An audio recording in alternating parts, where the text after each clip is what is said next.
What you are looking at is electrolysis. Hydrogen gas, an explosive gas, is being formed just by some water and a battery. It is no wonder that people share their setups on YouTube to show how this simple reaction works. There is just one tiny problem I have with it. They all suck! Hi, I'm Jasper, and I'm here to show you that electrolysis can be simple, but shouldn't be. I see two big problems with hydrogen setups online. First of all, the efficiency is just too low, and second of all, the reaction speed is just slower than an 8-year-old slug. To understand how to solve these problems, you need to know about overpotential. Let me take you to my whiteboard. Alright, I'm going to make some drawings so that you understand.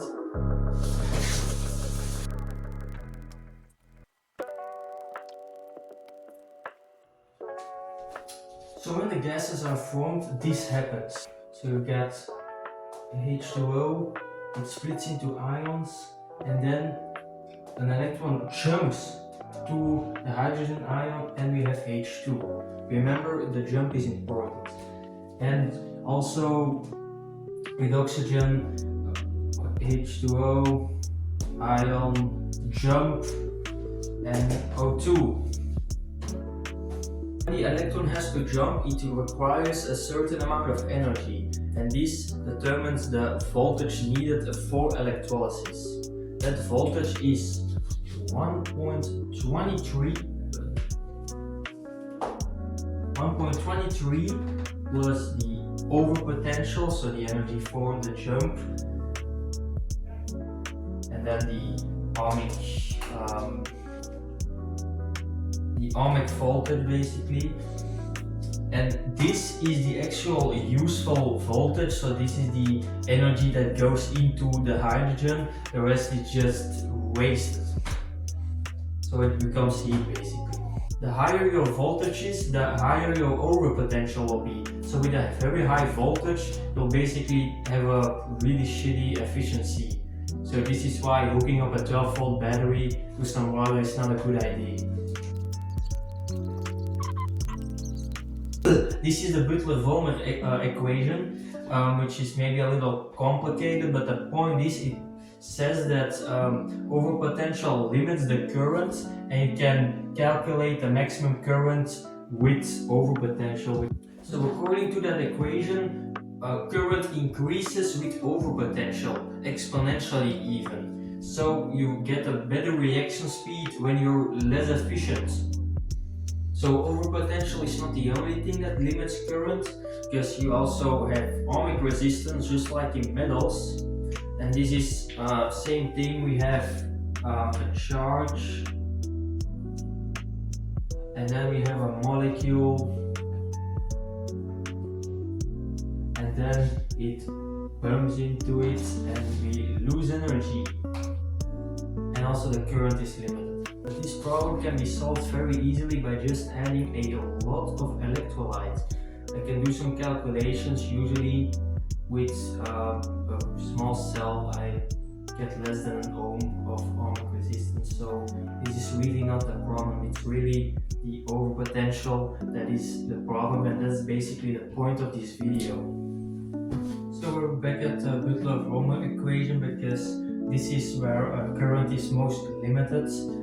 So you've got this constant and that constant, which mostly depend on the electrodes, also on temperature, the concentration, what kind of electrolyte you're using, but also it depends on the electrodes. So what kind of electrodes you're using really matters, because it will change the current density.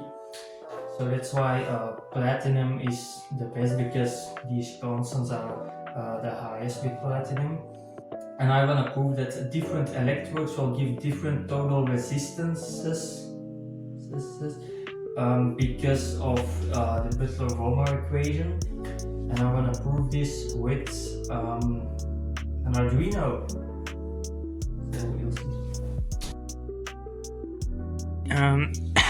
So we've got where is it? An Arduino or a breadboard. So wires. This box has resistors in it. Look, resistors, and now is some more resistors, and we need some capacitors. So here a capacitor and a box for the electrolyte. I'll fix that later. And then we've got some electrodes. Yay! So you might be thinking, why are you using an Arduino if you can also just use a multimeter and generate a voltage and measure the current? Well, the thing is, I do have a multimeter, but one time I decided to see what happens if I measure the current directly from a 12-volt battery, and then coincidentally the current measuring part of it broke. Very strange. I have to work with an Arduino, and how this works, you'll see.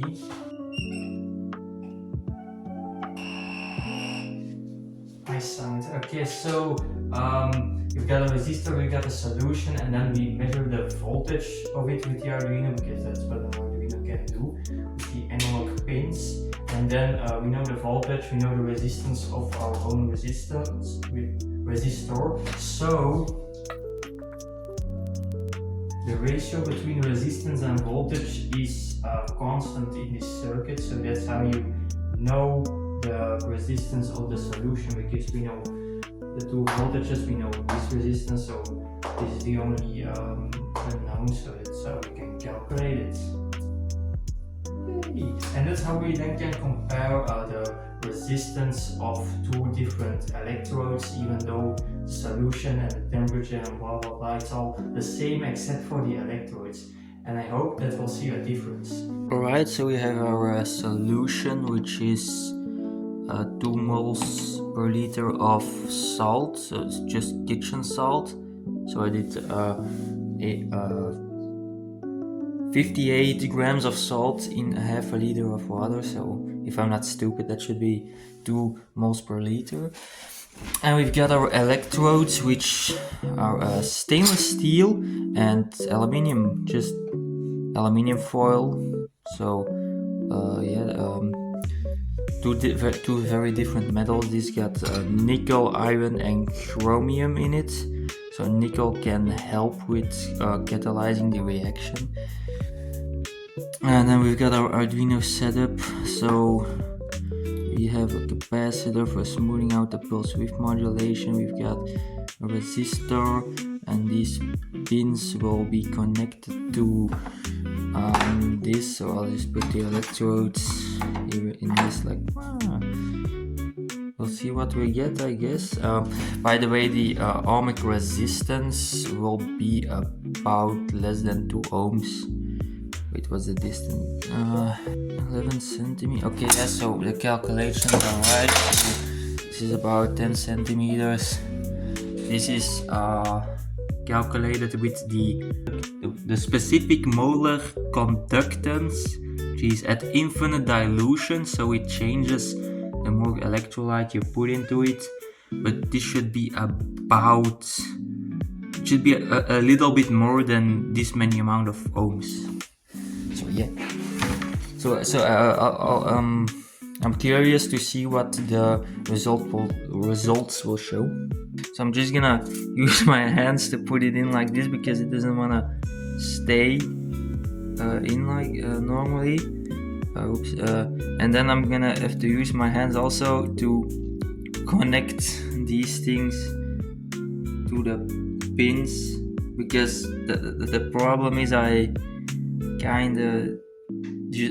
just using the cables of my multimeter, because I don't really have any cables. Yes, still filming. Okay, great. So this is what I did. So yeah, I guess I'll just press the fucking button. Okay, now I'm gonna press the button. Okay, we got data. And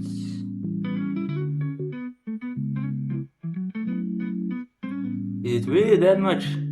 I'm gonna grab this and see if I can conclude anything. So I graphed it. I have no words for this. Like, I'm gonna check the code and see whether. Yeah, I don't have any words. Already spotted the problem. See this capacitor right here? Oh, it's loose. Okay. Let's try that again. Okay. So I got some resistors in parallel, so that the total resistance is lower. So this is about 9 ohms now. So yeah, I don't really have a lot of weak resistors, but anyway, let's try again and have some real values now. Okay, so this is what I have graphed. So we end up with about 21,000 ohms compared to the previous test. 15 times, but this test is more correct. So yeah, 21,000 ohms. Another really stupid thing I did was just so RR. That's I've got to basically fill in the resistance of the known resistor. Otherwise, how can it calculate the resistance of the solution? But this is in reality 12 ohms, so that already explains. But I'm also gonna measure the resistances. That's still important. That's not a mistake of the code. So yeah, we'll see a lot better data. The setup is basically I'm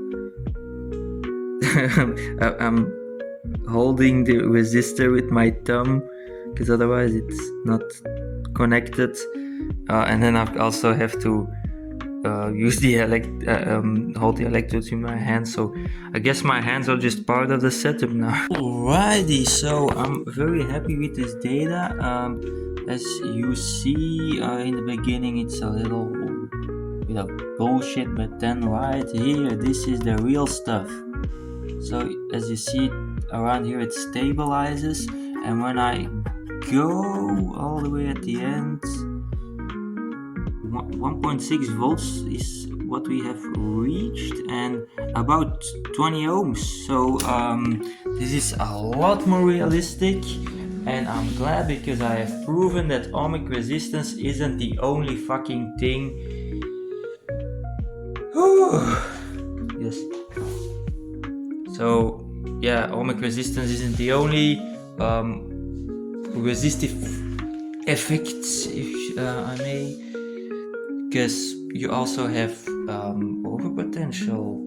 So we have about 18 ohms of overpotential right here, which is about 90% of the total resistance. So as you see, ohmic resistance is not the most important part of an electrolysis machine. And I'm gonna test it with stainless steel, so this is probably gonna be a lot quicker. So we'll see what the difference is. Accidentally stopped the recording, but this is what the electrodes are. So it also looks the same known resistor. So yeah. So my reaction is it's still going, and yes, we have a lower resistance. I'll show you in the next recording. Here it is. Again, a lot of bullshit in the beginning, but then here it's even a lower voltage compared to this graph. So a lower voltage means a lower resistance, and the total resistance at the end is rounded up 17 ohms. So as you see, that's about 3 ohms. So was it 21 at the end? So at a lower voltage, we have about 3.5 ohms less. So I don't know, I'll show you some calculations of how much power more that is, but yeah, so I proved what I wanted to prove. Electrodes matter a lot, and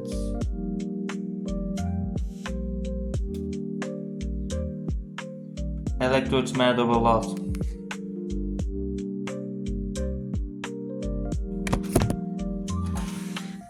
Yeah, so I hope I showed you well what the real problem is with electrolysis, mainly the high resistive effect, because 90% of the resistive effect was because of overpotential, not the ohmic resistance.